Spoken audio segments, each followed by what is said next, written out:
Marcos capítulo 10, versículos del 1 al 12. Y voy a dar lectura a las Sagradas Escrituras. Levantándose de allí, vino a la región de Judea y al otro lado del Jordán. Y volvió el pueblo a juntarse a él y de nuevo les enseñaba como solía. Y se acercaron los fariseos y le preguntaron para tentarle si era lícito al marido repudiar a su mujer. Él respondiendo les dijo: ¿qué os mandó Moisés? Ellos dijeron: Moisés permitió dar carta de divorcio y repudiarla. Y respondiendo Jesús les dijo: por la dureza de vuestro corazón os escribió este mandamiento, pero al principio de la creación, varón y hembra los hizo Dios. Por esto dejará el hombre a su padre y a su madre y se unirá a su mujer,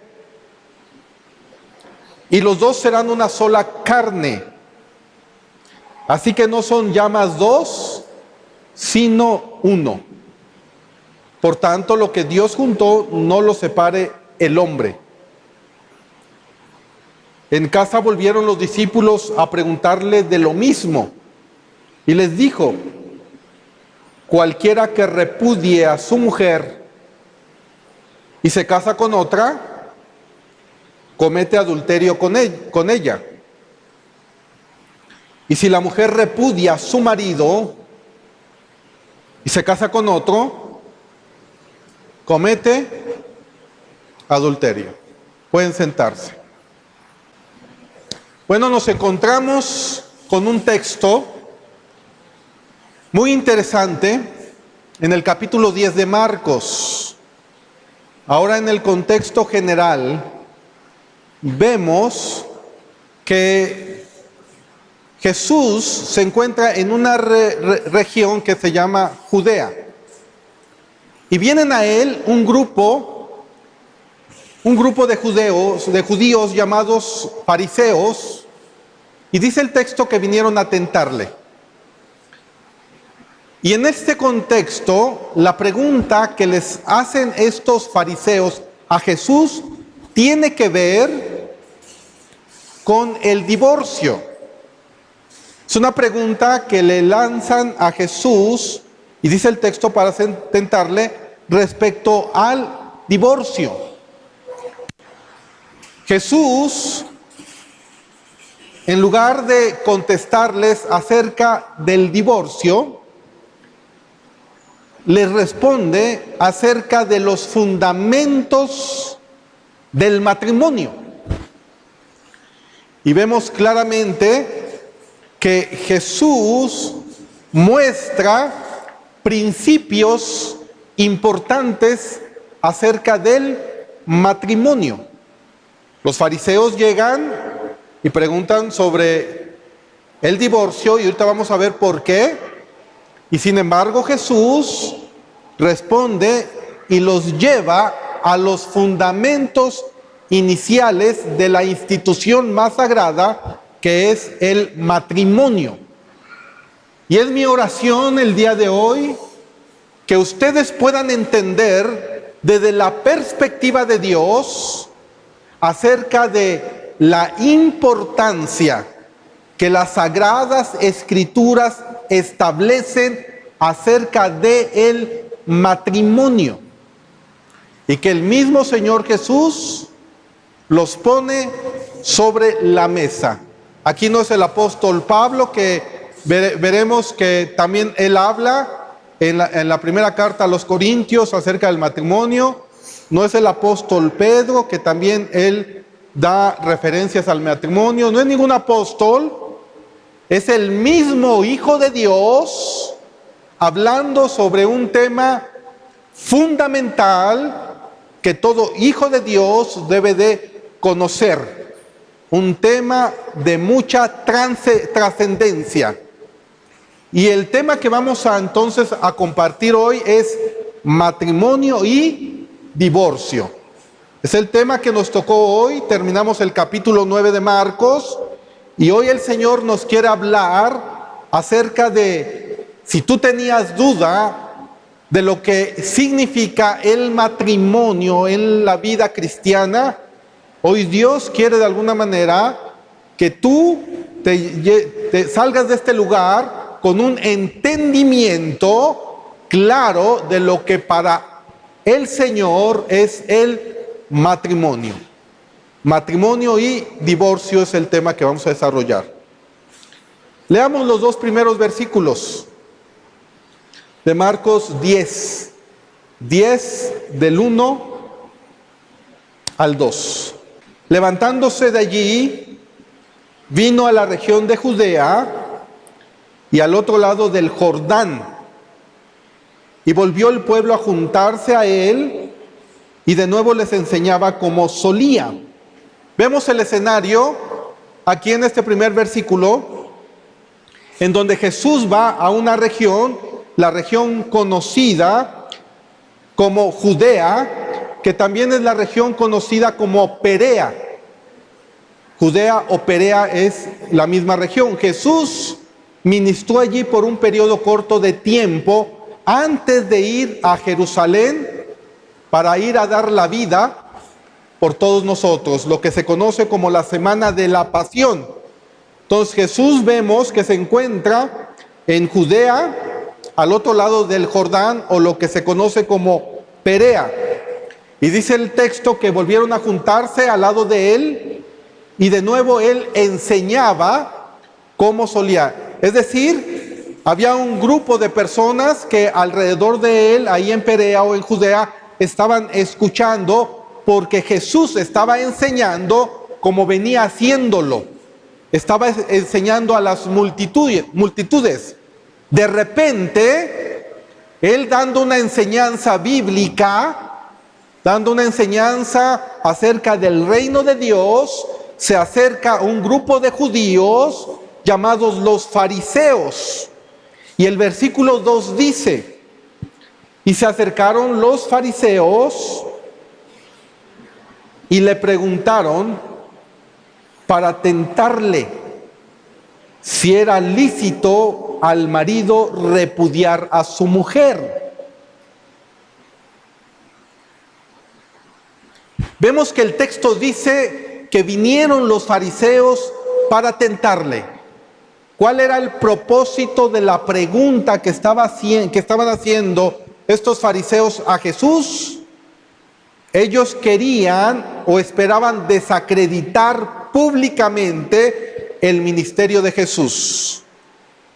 Esperaban que la resultante pérdida de popularidad haría más sencillo para ellos destruirlo.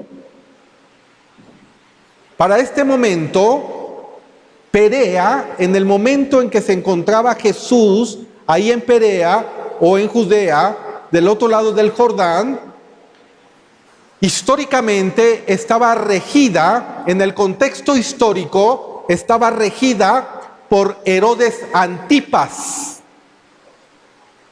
¿Quién era Herodes Antipas? Recordemos esto porque es importante entender el contexto cultural en el cual se encontraban. Herodes Antipas era el que había encarcelado a Juan el Bautista. Curiosamente, Jesús se encontraba en una región donde Herodes Antipas estaba gobernando. Y Herodes Antipas fue el que mandó a encarcelar a Juan el Bautista por la sencilla razón de que Juan el Bautista públicamente criticó a Herodes Antipas acerca de el adulterio que estaba teniendo. ¿Con quién? Con la mujer de su hermano. O sea, un punto de vista o un contexto acerca también de ¿qué? Del matrimonio.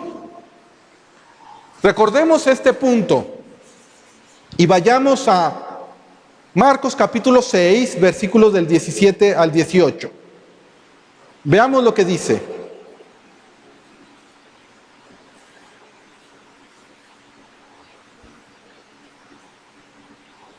Marcos 6,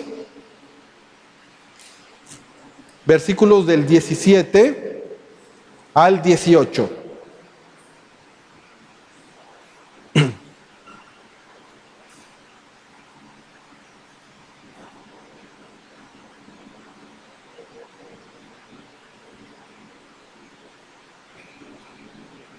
Dice la palabra de Dios: porque el mismo Herodes había enviado y prendido a Juan y le había encadenado en la cárcel. ¿Por qué causa? Por causa de Herodías, mujer de Felipe, su hermano, pues la había tomado ¿por qué? Por mujer. Versículo 18: porque Juan decía a Herodes: no te es lícito tener la mujer de tu hermano. Y dice el versículo 19: pero Herodías le acechaba y deseaba matarle y no podía, porque Herodes temía a Juan, sabiendo que era varón justo y santo, y le guardaba a salvo, y oyéndole se quedaba muy perplejo, pero le escuchaba de buena gana. Pero el texto dice que Herodes Antipas al fin tuvo la decisión de entregarle la cabeza de Juan el Bautista a la hija de Herodías, y la hija de Herodías se la entregó a Herodías. ¿Por qué? Porque Juan el Bautista estaba señalando el pecado de Herodes Antipas. Los fariseos sin duda alguna esperaban con esta pregunta que de alguna manera estaban haciendo que un final similar fuera para Jesús, porque ellos vinieron preguntando si era lícito repudiar.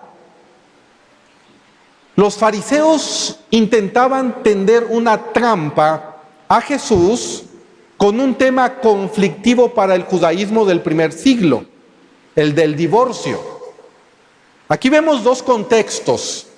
Número uno, habían dos escuelas de pensamiento acerca del divorcio. Una escuela de pensamiento estaba establecida por un judío reconocido llamado Gilel. Y ellos decían que un hombre podía dar carta de divorcio a una mujer por cualquier causa. Es decir, si a la mujer se le quemaban los frijoles, el varón podía extender una carta de divorcio a la mujer porque se le quemaron los frijoles o porque simple y sencillamente cocinó mal. Era un pensamiento muy liberal del asunto respecto al divorcio. Y había otra escuela de pensamiento que era la de Chamaí. Chamaí era otro judío reconocido que decía que solamente se podía dar carta de divorcio exclusivamente por ciertos aspectos como el adulterio. Uno era por cualquier causa y otro era por una causa aprobada, como es el caso del adulterio.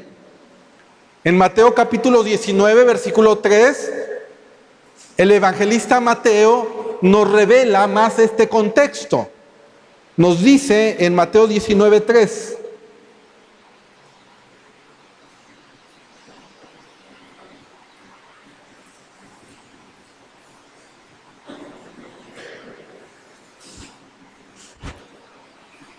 Vean cómo hacen ahora la pregunta. Entonces vinieron a él los fariseos, tentándole y diciéndole: ¿es lícito al hombre repudiar a su mujer por cualquier causa? Aquí vemos ya que dice por cualquier causa. Es decir, es lícito repudiar a la mujer de acuerdo al pensamiento o a la escuela de Gilel, que ellos dicen que se podría dar carta de divorcio a la mujer por cualquier causa. ¿O no? Queremos saber tu posición, Jesús. ¿De qué lado estás? ¿De qué lado de la interpretación estás? ¿Del lado de la escuela de pensamiento de Gilel o del lado de la escuela de pensamiento de Shammai?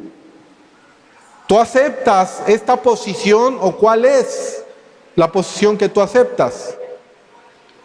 Los fariseos esperaban que Jesús tomara partido por alguno de los dos lados, en cuyo caso habría perdido el apoyo de la otra fracción.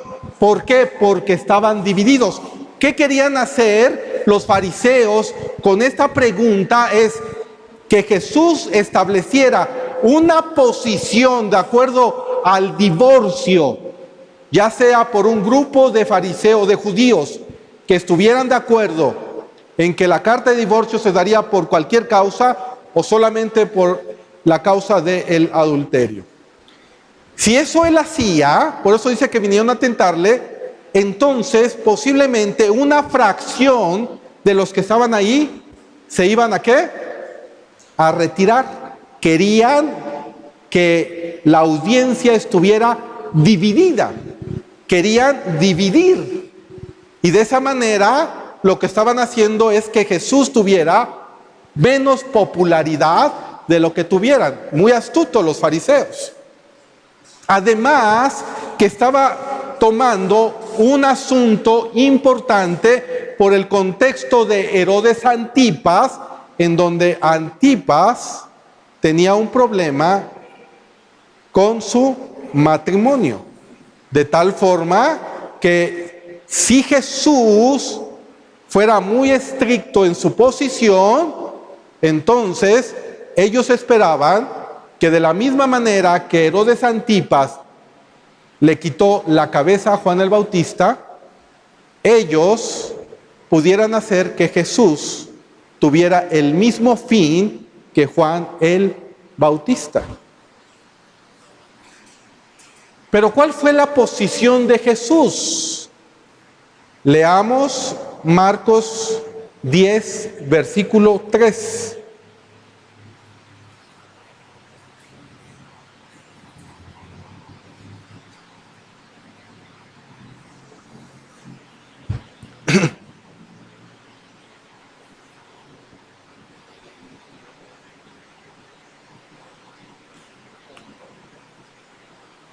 Dice el versículo 3, él respondiendo les dijo: ¿qué os mandó Moisés?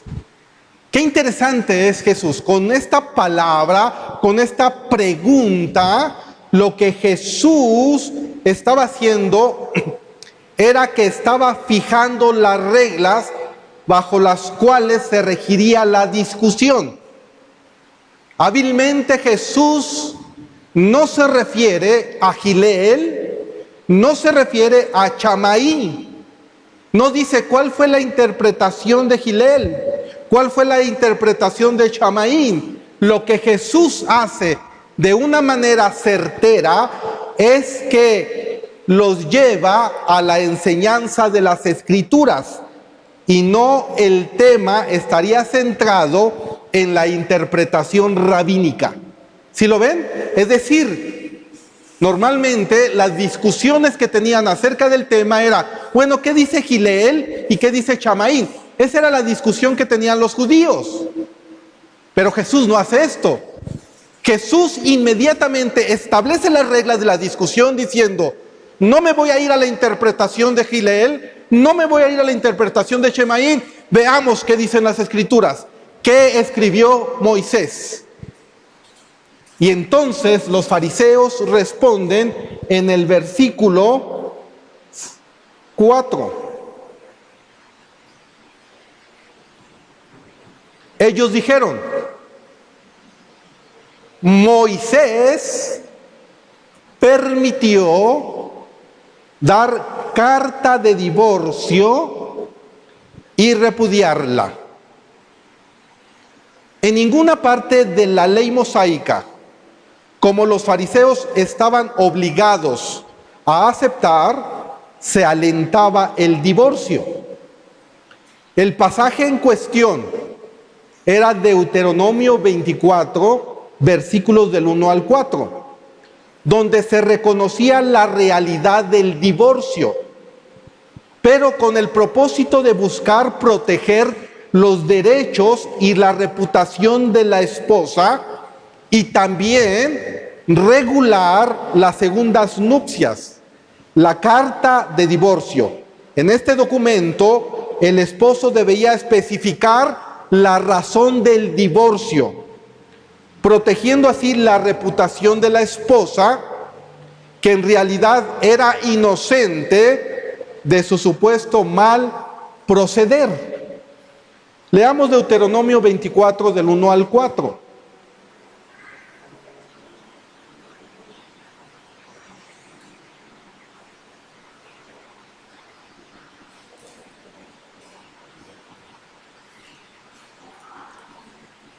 Servía también esta carta de divorcio como un certificado de divorcio para la esposa, permitiéndole así contraer matrimonio nuevamente, asumiendo que no era culpable de inmoralidad sexual.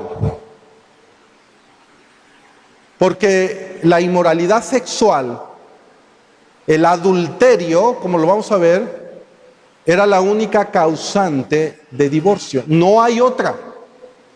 Y lo vamos a ir viendo desde la perspectiva de Dios. Dice Deuteronomio 24:1: Cuando alguno tomare mujer y se casare con ella, si no le agradare por haber hallado en ella alguna cosa indecente. Esta palabra indecente era el debate de las dos escuelas judías, porque unos decían, esta parte indecente es cualquier cosa. Se le quemaron los frijoles, ya me divorcio. Es lo que decían Gilel. Hoy no me gustó cómo lió su boca, también me divorcio. ¿No? Hoy la veo medio despeinadita, me divorcio. Ya no me gusta. Esa era la posición liberal de los judíos de Gilel. Y entonces por cualquier cosa se divorciaban. Y la otra escuela decía, esta palabra indecente tiene que ver solamente por un acto de inmoralidad sexual, exclusivamente. Y dice, y se la entregará en su mano y la despedirá de su casa. Y salida de su casa podrá ir y casarse con otro hombre. Pero si la aborreciera este último y le escribiera carta de divorcio y se la entregare en su mano y la despidiera de su casa, o si hubiera muerto el postrer hombre que la tomó por mujer, no podrá su primer marido que la despidió volver a tomar para que sea su mujer después que fue envilecida, porque es abominación delante de Jehová. Y no has de pervertir la tierra que Jehová tu Dios te da por heredad. Efectivamente, los fariseos respondieron correctamente a la pregunta de Jesús. Moisés envió carta de divorcio, pero bajo ciertos criterios. Pero Jesús ahora responde por qué Moisés dio carta de divorcio o por qué Dios permitió la carta de divorcio. Nosotros debemos de recordar algo. Dios tiene una voluntad directiva y una voluntad permisiva. El hecho de que dentro de la voluntad permisiva de Dios se hayan establecido ciertos principios no significa que Dios quiera tal situación o que sea su voluntad directiva o sea la voluntad de Dios. Es permisiva, pero no directiva. Y Jesús establece por qué razón se permitió dar carta de divorcio en el tiempo de Moisés, porque el divorcio no está permitido en el corazón de Dios. ¿Cómo lo sabemos? Porque Jesús ahora responde a los fariseos en Marcos capítulo 10,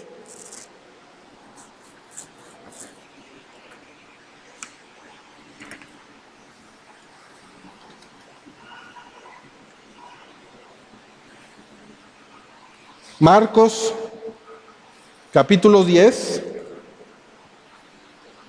y ahora leamos el versículo 5.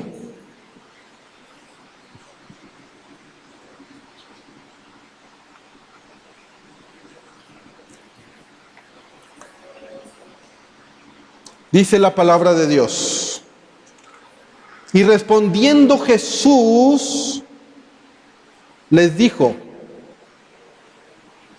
por la dureza de vuestro corazón os escribió este mandamiento. ¿Por qué permitió Dios este mandamiento? Jesús dijo: por la dureza de su corazón. Es decir, esto lo permitió el Señor. El divorcio fue permitido por Moisés por la condición pecaminosa del hombre. Esto lo vemos cuando dice: por la dureza de vuestro corazón os escribió este mandamiento. Todo ser humano, de acuerdo a la Biblia, tiene un problema que se llama pecado. Esta es la razón por la cual Dios dio una promesa al pueblo de Israel y que se extendería a toda la humanidad. En Jeremías 17:9, la palabra de Dios nos dice que engañoso es el corazón más que todas las cosas y perverso. ¿Quién lo conocerá?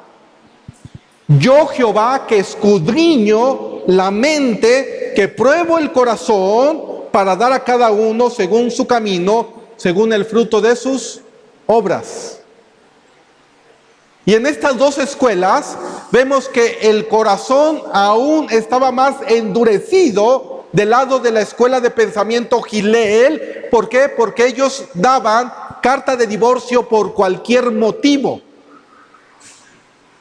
Había ya un endurecimiento en el pueblo de Israel tan grande que podían darle una carta de divorcio a cualquier mujer por cualquier cosa. Y el Señor empieza a confrontarlos con esta verdad. Por su pecado, por su dureza, por eso se permitió este mandamiento. En Ezequiel 36, versículos del 26 al 28, podemos ver Ezequiel 36, versículos del 26 al 28. El Señor le prometió a Israel lo siguiente: os daré corazón nuevo y pondré espíritu nuevo dentro de vosotros, y quitaré de vuestra carne el corazón de piedra, y os daré un corazón de carne, y pondré dentro de vosotros mi espíritu, y haré que andéis en mis estatutos, y que guardéis mis preceptos, y los pongáis por obra. Habitaréis en la tierra que di a vuestros padres, y vosotros me seréis por pueblo, y yo seré por vosotros, y yo seré a vosotros, ¿por quién? Por Dios. ¿Qué es lo que sucede cuando un ser humano llega a los pies de Cristo? La palabra de Dios dice que nos intercambia de corazón. nos pone un corazón de carne en lugar de un corazón de piedra y pone su espíritu, y podemos nosotros decirle Abba Padre, porque ahora somos hijos de Dios. Pregunta: si somos hijos de Dios y tenemos un corazón ya no de piedra, sino de carne, y tenemos un espíritu que es el Espíritu de Dios, ¿habrá en el pensamiento de un cristiano la posibilidad del divorcio? ¿Sí me explicó? ¿Existirá esa? Al pueblo de Israel le dijo, por su dureza de su corazón permitió esto. Pero ahora el cristiano ya tiene un corazón ¿de qué? De carne, ¿o no? ¿Ya tiene el Espíritu de Dios o no? Se permitirá en una mente con un corazón renovado y un Espíritu de Dios dentro de él, que haya el divorcio, el adulterio o la fornicación en su vida. ¿Existirá esa posibilidad? Porque si existe, entonces posiblemente no se ha cambiado ese corazón de piedra a carne y el Espíritu de Dios no está en la persona. Porque a él, a ese pueblo le dijo, por su dureza de su corazón. Pero los cristianos ya hemos sido trasplantados. Ya tenemos un corazón diferente. Jesús, para que pudieran tener la certeza del principio que él iba a establecer, después de decir, por la dureza de su corazón permitió esto, le cita y los lleva no a Deuteronomio 24, donde se habla de la carta de divorcio, los lleva más atrás, los lleva hasta Génesis, los lleva hasta el libro de los principios, los lleva hasta establecer el corazón, lo que estableció Dios en su corazón. No lo llevó a Moisés, les dijo, vámonos más atrás y veamos lo que dice Marcos capítulo 10, versículo 6. Y vean lo que dice. Pero al principio de la creación, ¿qué dice? Varón y hembra los hizo Dios. Es interesante que hay círculos cristianos aún en nuestros días que creen que del capítulo 1 al capítulo 8, al capítulo 10 del Génesis, solamente son meras alegorías para de alguna manera representar algo espiritual. Cuando el mismo Señor Jesucristo está en este momento llevando a los fariseos al libro de Génesis, dándole una autoridad al relato del Génesis como algo auténtico. Hay algunas personas en algunas religiones tradicionales que dicen, pues yo creo en el Nuevo Testamento, pero yo no creo en el Antiguo Testamento, y tampoco creo de Adán y Eva y estas cosas. ¿Y qué está haciendo Jesús aquí? Jesús está diciendo, pero al principio de la creación, varón y hembra los hizo. Muchas personas dudan de Adán y Eva, que si fueron personajes reales o ficticios.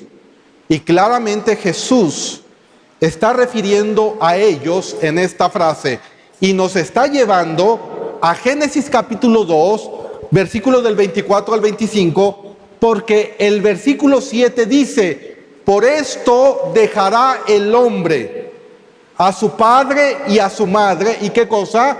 Y se unirá a su mujer, Versículo 8, y los dos serán una sola carne, así que no son ya más dos, sino uno.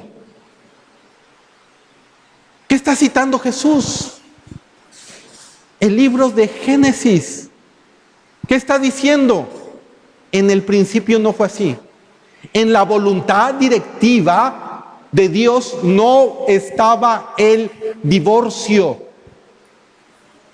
No estaba en él contemplado el divorcio. Por eso los fariseos preguntan sobre el divorcio y Jesús les menciona los principios básicos, fundamentales de lo que significa el matrimonio desde la creación. Una institución sagrada, una institución establecida por Dios y una institución que al día de hoy, como lo vamos a ver, es sagrada ante los ojos de Dios. Que si el cristiano no entiende esto, difícilmente podrá estar dentro de la voluntad directiva de Dios. Si no entiende estos principios, no entiende el corazón y la mente de Dios. Génesis 2, 24 al 25, veamos lo que dice.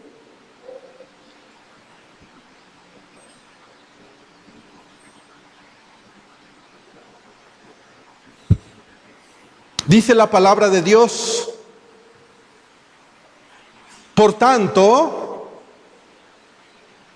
dejará el hombre a su padre y a su madre y se unirá ¿a quién? A su mujer, y serán una sola carne. Y estaban ambos desnudos, Adán y su mujer, y no se avergonzaron. El matrimonio fue una institución creada por Dios, no por el hombre. No es invento del hombre. Fue un diseño ¿de quién? De Dios. Y debe considerarse de forma seria y solemne. Ninguna institución gubernamental en este país ni en cualquier parte del mundo puede establecer los lineamientos acerca del matrimonio, porque es un diseño de parte de Dios. Dice, varón y hembra Él los hizo. El matrimonio, de acuerdo al diseño de Dios, debe ser exclusivamente entre un hombre y una mujer.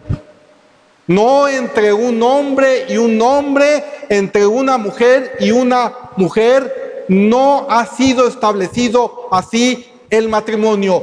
Y Dios juzgará tarde o temprano a aquellas personas que quieran legislar asuntos acerca de esta institución sagrada, malinterpretando, torciendo el diseño de Dios.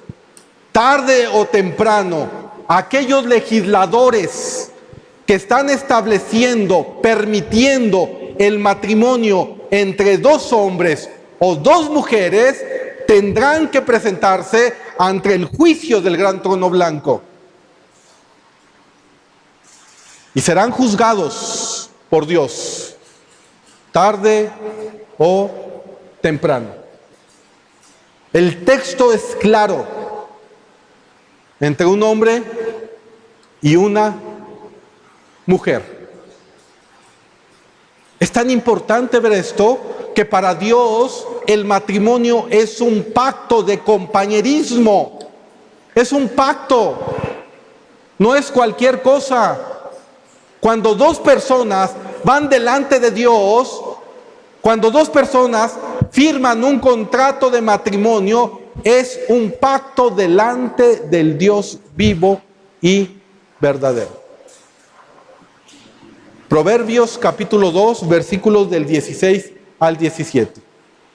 Veamos lo que dice Proverbios 2 del 16 al 17. Y vamos a ver después lo que nos revela el Nuevo Testamento, para que entiendan por qué esta institución sagrada es importante delante de Dios y por qué la legalización de los matrimonios de homosexuales es una perversión de Satanás en contra de esta institución, porque vamos a ver en contra de quién realmente va este engaño y este ataque con respecto a la familia y el matrimonio.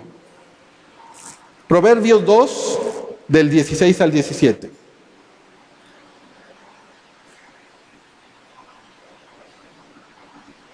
Dice la palabra de Dios: serás librado de la mujer extraña,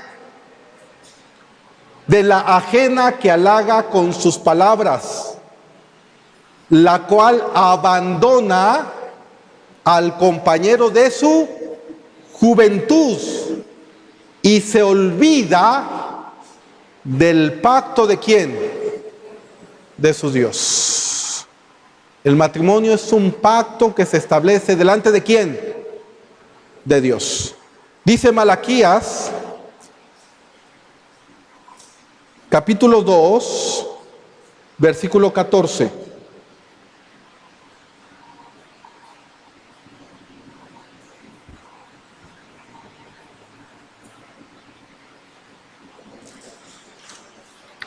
Y vamos a leer de una vez del 13 al 16, para ver el contexto.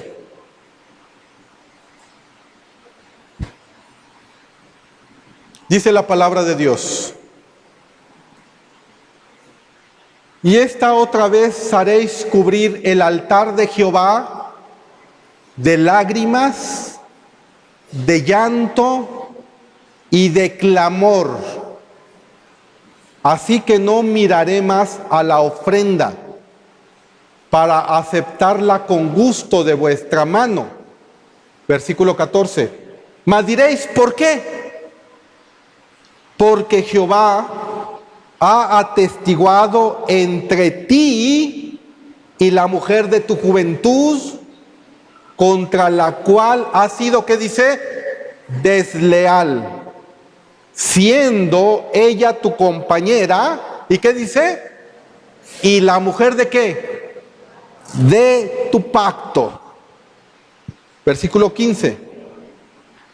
¿No hizo el uno, habiendo en él abundancia de espíritu? ¿Y por qué uno? Porque buscaba ¿qué cosa?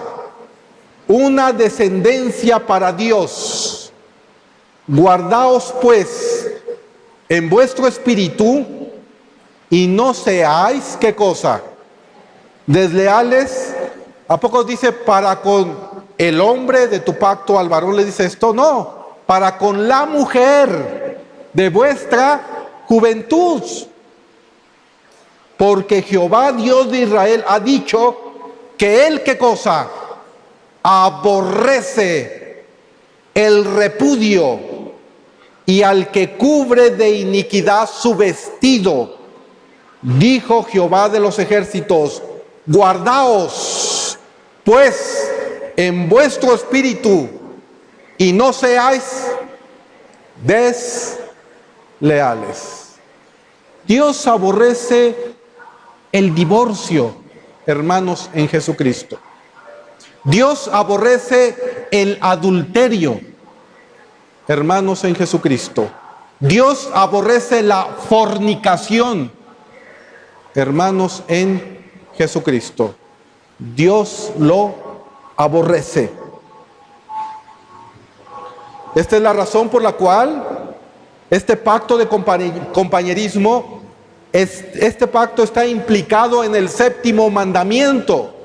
¿Cuál es el séptimo mandamiento que nos dice Éxodo 20:14? No cometerás ¿qué cosa? Adulterio. Hay dos pecados que el cristiano debe de entender. Uno es la fornicación, que es tener relaciones sexuales fuera del matrimonio, que es abominación para Jehová, y el otro es el adulterio, que dentro del matrimonio, dentro de un pacto de matrimonio que una persona estableció, dentro de ese pacto, dentro de ese pacto de matrimonio, una persona tenga que ver con otra persona, y se llama adulterio.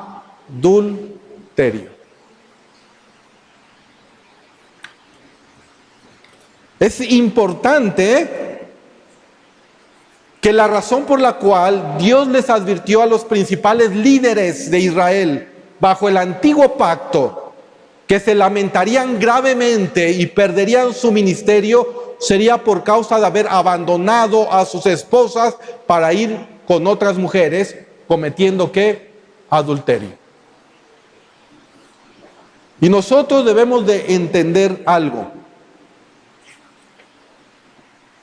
Que una pareja o una persona, escuchen esto, que no está casada legalmente ante las autoridades civiles, se le llama fornicación. No es un matrimonio delante de los ojos de Dios.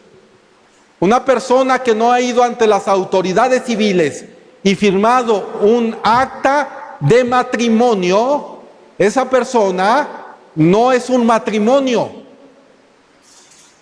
Esa persona vive bajo una maldición, o esas personas, porque están bajo el pecado de ¿qué? De la fornicación. Debemos de recordar algo. En el pueblo de Israel, en el Antiguo Testamento, había 3 leyes: la ley ceremonial, la ley moral, los 10 mandamientos, la ley ceremonial, que tenía que ver con todos los sacrificios, y la ley civil, que tenía que ver con las ordenanzas para el pueblo de Israel. Había 3 ministerios: el rey, el sacerdote y el profeta. El profeta era la voz de Dios para dirigir al rey.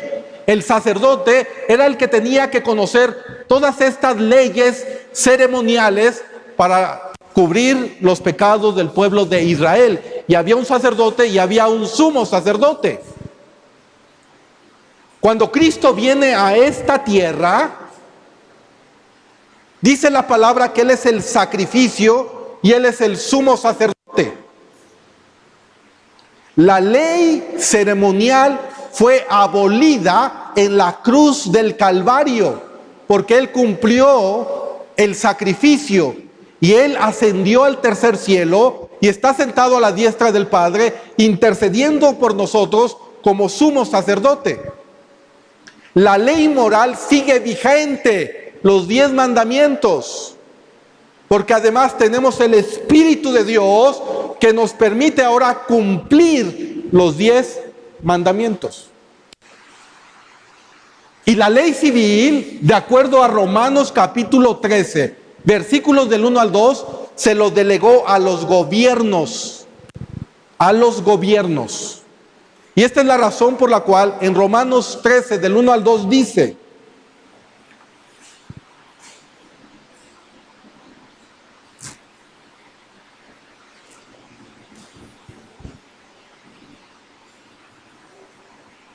sométase toda persona a las autoridades superiores, porque no hay autoridad sino de parte de Dios, y las que hay por Dios han sido establecidas.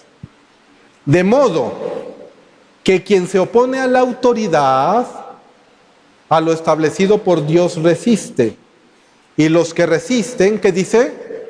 Acarrean condenación para sí mismos. Cuando 2 personas, un hombre y una mujer, cristianos, deciden casarse, ellos tienen en primer lugar ir a las autoridades civiles.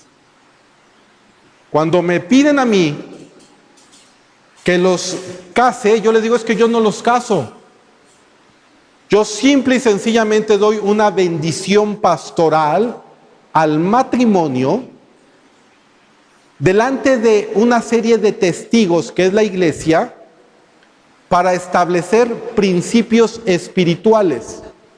En el momento en que una pareja va al registro civil y firma un acta de matrimonio, ahí está firmando un pacto de compañerismo delante de Dios.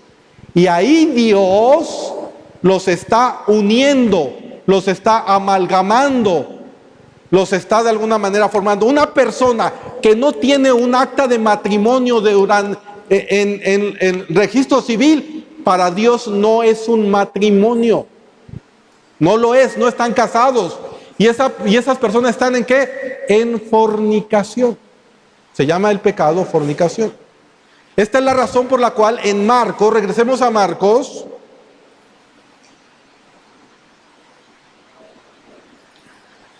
capítulo 10, versículo 9 dice: por tanto, lo que Dios juntó, no lo separe el hombre. Lo que Dios juntó.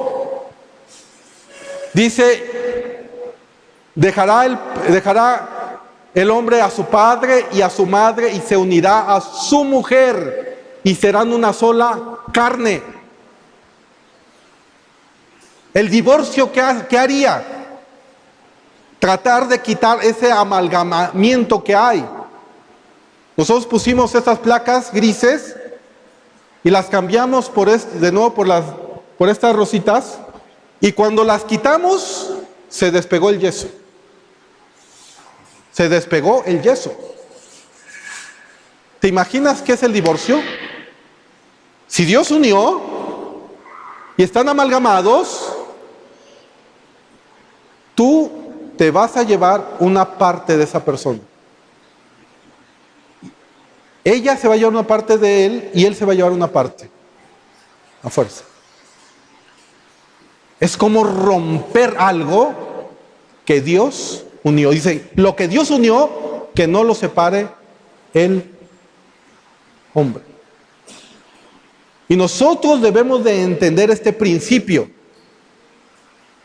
Porque nosotros debemos de entender que el matrimonio, desde la perspectiva de Dios, es un asunto muy serio. Es un asunto sagrado, es un asunto glorioso. Por eso Dios, ¿quieres ver enojado a Dios en verdad?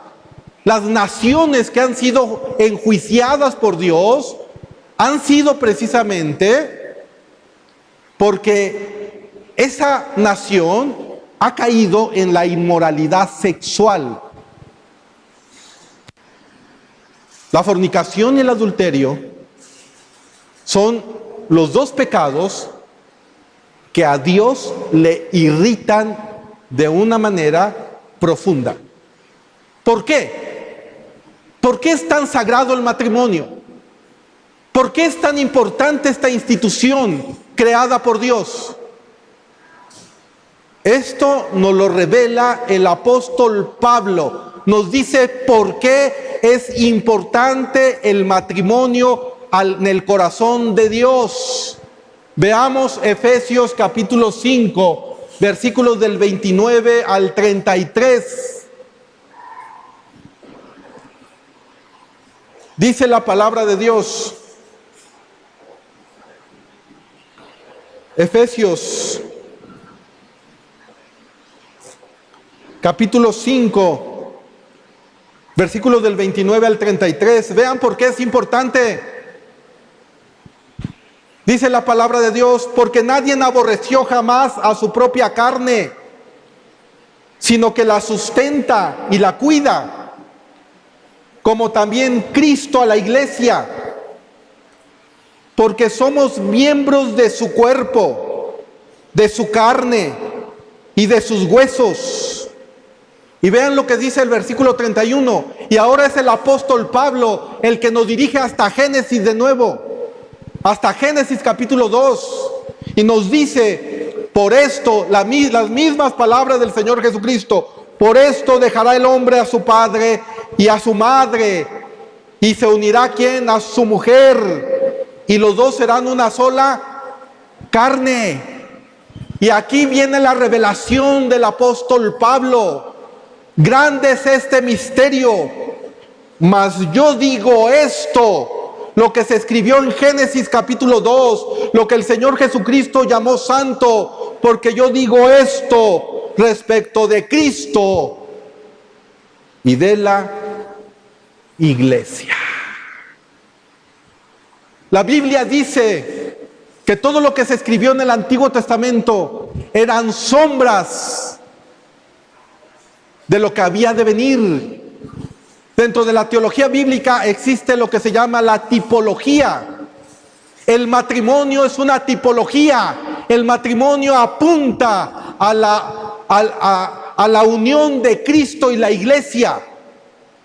Por eso es santo, por eso es glorioso, por eso el matrimonio tiene una importancia muy fuerte delante de Dios. No se puede tomar a la ligera porque representa a Cristo y su esposa.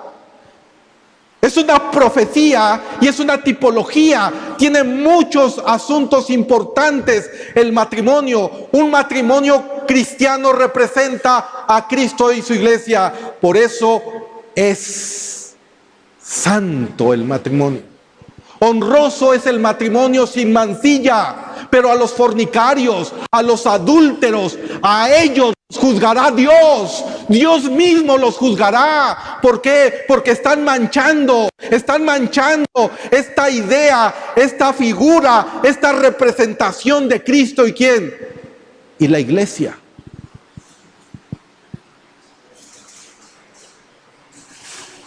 Escuchen estos hermanos en Cristo. El matrimonio es una institución muy seria para Dios, porque cuando dos cristianos, y el matrimonio solamente es para dos cristianos, para el cuerpo de Cristo, por eso el yugo desigual tampoco lo acepta Dios, porque representa a Cristo y la iglesia. Vean lo que dice 2 Corintios 6:14.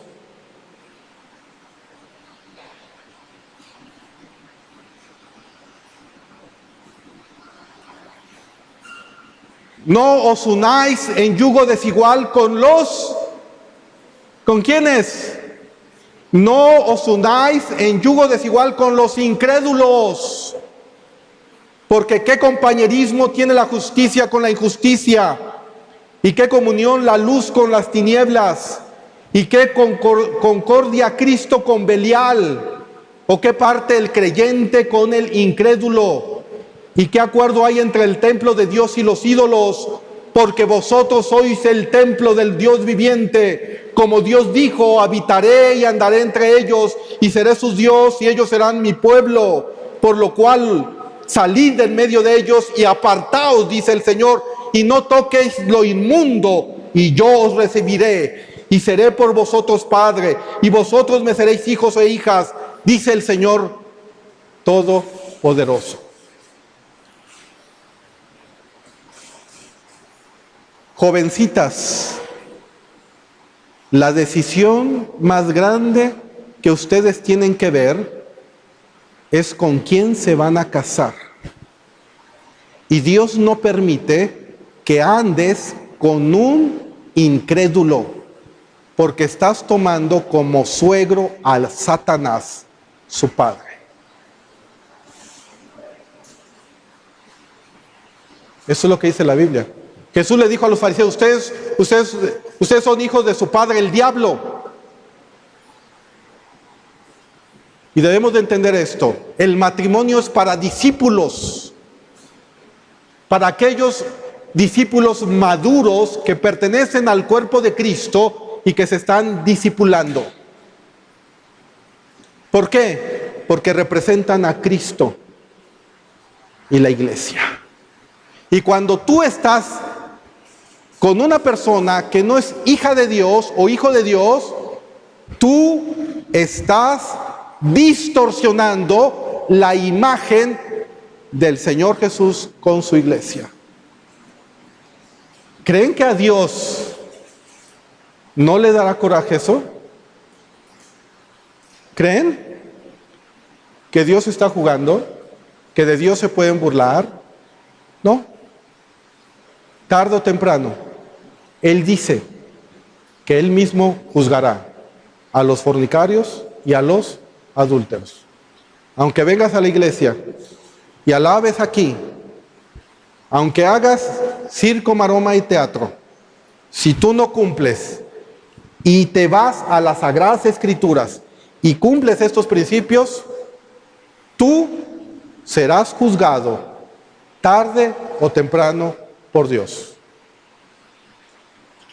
Por último, quiero que vayamos a Primera de Corintios, a Marcos capítulo 10 para terminar, y veamos lo que dice el versículo 10, 11 y 12. Marcos 10, 11 y 12.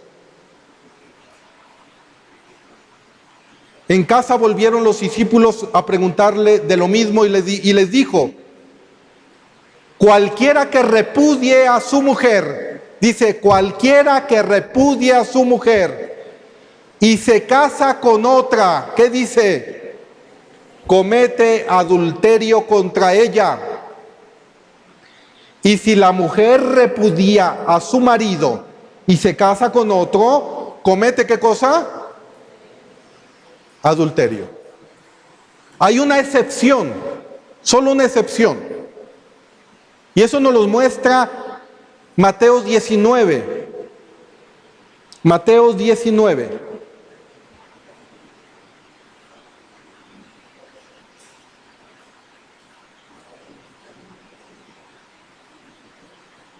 Versículo 9. Vean lo que dice. Y yo os digo que cualquiera que repudie su mujer, salvo por causa de fornicación, y se casa con otra, adultera. Y el que se casa con la repudiada, ¿qué dice? Adultera. La única causante que vemos aquí es la fornicación. Pero entendamos esto. Un varón, si la mujer no cometió adulterio y se divorcia de ella y se casa con otra, ellos están cometiendo ¿qué cosa? Adulterio. Ahora, si la mujer cometió adulterio, entonces esa persona es libre ¿para qué? Para divorciarse de ella, porque la persona cometió el adulterio. Y la persona inocente, entonces, puede ser libre ¿para qué? Volverse a casar. Pero una persona, como lo establecía Gilel, que dice, yo me divorcio por eso, pues porque ya no la quiero ya. Y esa persona ni siquiera cometió nada y se divorcia y se casa con otra, aguas, porque puede estar cometiendo ¿qué? Adulterio. Es lo que dice la palabra de Dios. La siguiente causa de divorcio es cuando un no cristiano, escuchen, un no cristiano abandona el hogar. Un no cristiano. Veamos lo que dice Primera de Corintios, capítulo 7, versículos del 10.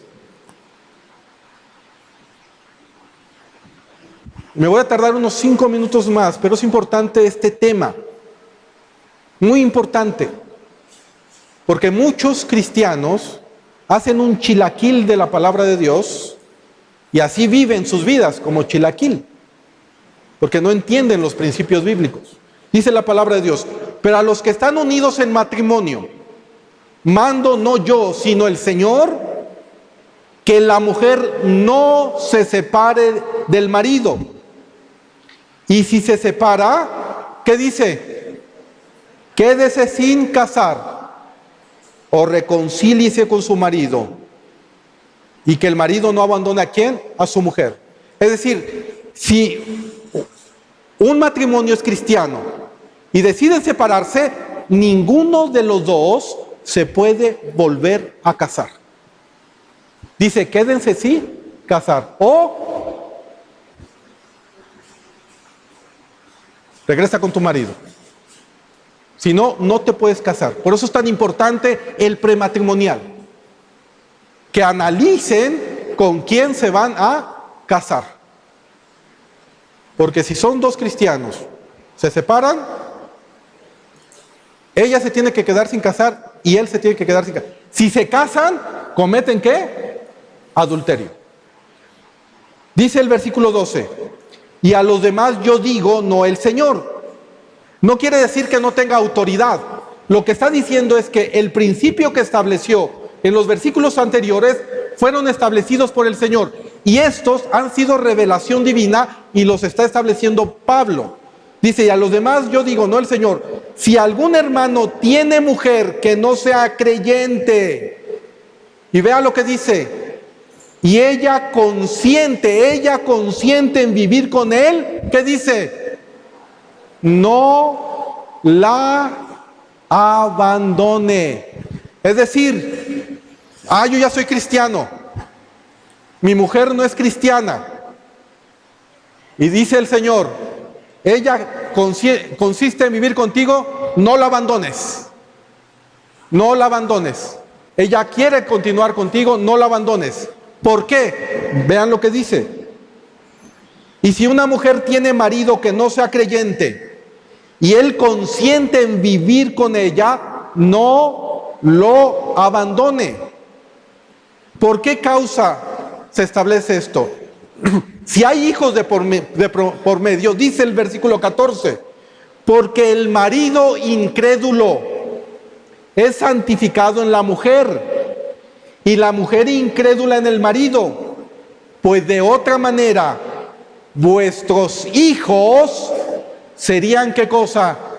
Inmundos, mientras que ahora son santos. Escuchen esto, con un solo cristiano que esté en un matrimonio, los hijos son cubiertos por Dios.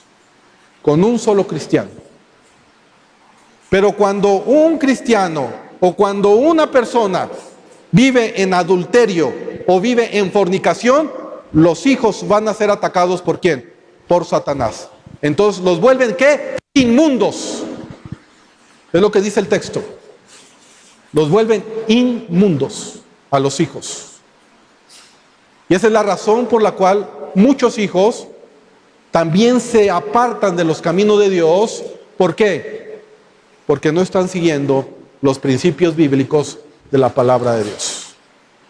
Y dice el versículo 15, pero si el incrédulo se separa, sepárese, pues no está el hermano o la hermana sujeta a servidumbre en semejante caso, sino que a paz nos llamó el Señor.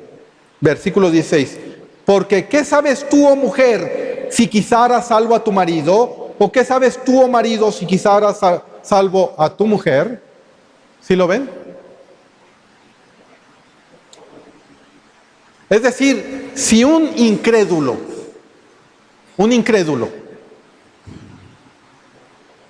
te abandona, déjalo, pero que sea incrédulo. Pero si es cristiano, tú no te puedes casar. Porque ningún cristiano puede abandonar el hecho matrimonial. Un cristiano verdadero, nacido de nuevo, guiado por el Espíritu Santo y con un corazón transformado, va a hacer todo lo posible por mantener su matrimonio. Todo lo posible. Lo habido y por haber. Porque conoce los principios bíblicos y porque sabe que el matrimonio es la representación de Cristo y su iglesia. Esta es la razón por la cual Jesucristo en la cruz del Calvario también aplicó este principio: dejarás a tu padre y a tu madre y te unirás a tu mujer y serán una sola carne. Y esta es la razón por la cual Cristo estaba en la cruz del Calvario y le dice al Padre: Abba Sabatani, Señor, Señor, ¿por qué me has abandonado? El Padre tenía que dejar al Hijo porque el Hijo tenía que unirse a su mujer, a su esposa. Y son las bodas que vamos a encontrar. Y esa es la razón por la cual el centurión romano tuvo que romper la costilla de Cristo, porque ahí surge la iglesia. Y ahí se cumplen estos principios. Y Dios tenía que dejar al Hijo. Y ahí se cumplía, porque el Hijo tenía que abandonar al Padre para que se casara con su mujer. Y se cumpliera este principio bíblico que estaba establecido en Génesis capítulo 2. Y quiero llevarlos a Apocalipsis 19, versículos del 6 al 9, que dice: y oí como la voz de una gran multitud, como el estruendo de muchas aguas, y como la voz de grandes truenos que decían: aleluya, porque el Señor nuestro Dios Todopoderoso reina. Gocémonos y alegrémonos y démosle gloria, porque han llegado las bodas del Cordero y su esposa se ha preparado, y a ella se le ha concedido que se vista de lino fino, limpio y resplandeciente, porque el lino fino es la acción justa de los santos. Y el ángel me dijo: y escribe: bienaventurados los que son llamados a la cena de las bodas del Cordero. Y me dijo: estas son palabras verdaderas ¿de quién? De Dios. Escuchen estos, amados en Cristo. Cuando una pareja recibe la bendición pastoral, no solamente está recibiendo la bendición pastoral, esa pareja le está diciendo a todos los invitados: hoy estamos representando una fiesta mayor en el cielo. Hoy estamos aquí apuntando a una profecía y a un llamado que van a ser las bodas del Cordero. Es una profecía que apuntan a Cristo y la iglesia. ¿Ven la importancia del matrimonio? Y esa es la razón por la cual Dios nos dio las arras. Efesios 1 del 13 al 14. En él también vosotros, habiendo oído la palabra de verdad, el evangelio de vuestra salvación, y habiendo creído en él, fuisteis sellados con el Espíritu Santo de la ¿qué? De la promesa, que es las arras de nuestra herencia, hasta la redención de la posesión adquirida, para alabanza de su gloria, hasta que la iglesia tenga un lugar con Cristo como su esposa. Las arras representan un compromiso. Dios nos dice con el Espíritu Santo: yo te proveeré, yo te cuidaré y yo estaré al tanto de ti hasta que vayan y estén en la presencia de mi Hijo y estén en esa unión para toda la eternidad. Gloria a Dios por eso. Gloria al Señor, porque un día estaremos en su presencia. Vale la pena la santidad, vale la pena vivir para Él, vale la pena ajustarnos a sus principios bíblicos, vale la pena, amados hermanos en Jesucristo, vale la pena guardarse para el Señor, vale la pena casarse bien, vale la pena ir al registro civil, vale la pena no divorciarse, vale la pena soportar todo por aquel que dio su vida en la cruz del Calvario. Oremos. Padre, gracias te damos, Señor, por este tiempo. Gracias te damos, Padre, porque tú eres fiel, porque tu misericordia es para siempre, porque tú nos enseñas, porque tú nos redarguyes, porque tú nos exhortas, Señor. Y yo te pido, Padre, que la enseñanza del día de hoy no quede solamente en la mente de mis hermanos, sino también en su corazón. Que mediten en lo que hemos estudiado el día de hoy. Que tú sigas obrando en sus vidas. Y yo quiero que en esta tarde, si hay alguien que no está cumpliendo los principios bíblicos de Dios, venga al arrepentimiento. Arrepiéntete, dice el Señor. Arrepiéntete. Ordena tu vida. Dile no a la fornicación. Dile no al adulterio. Regresa con tu esposa. Regresa con tu esposo. Pídele a Dios que te dé la oportunidad de volver a establecer ese vínculo y esa institución tan sagrada que es el matrimonio. Y si tú andas de novio o de novia con una persona que no es cristiana, arrepiéntete. Arrepiéntete. Y deja a esa persona. Y espera en el Señor. Porque Dios tiene algo mejor para ti. Y si tú no eres cristiano, y si tú todavía no tienes en tu corazón a Cristo, si aún tú no tienes la seguridad de las bodas del Cordero, tu vida está siendo de alguna manera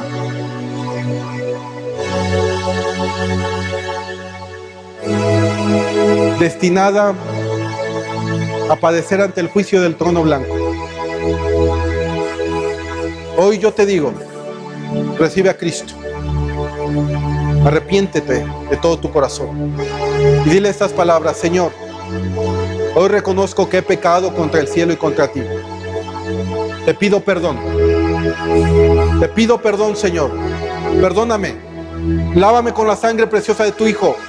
Límpiame. Lléname de tu presencia. Hoy abro mi corazón, Señor. Hoy te recibo como mi Señor y mi Salvador. Hoy te entrego mi vida. Hoy te pido que me cambies este corazón de piedra por uno de carne. Hoy te pido que me pongas las arras, que es el Espíritu Santo. Hoy quiero ser tu hijo. Hoy quiero que tú seas mi Padre. Hoy, Jesús, te reconozco como mi Señor y mi Salvador. Y te doy gracias. En el nombre poderoso de Cristo Jesús. Amén.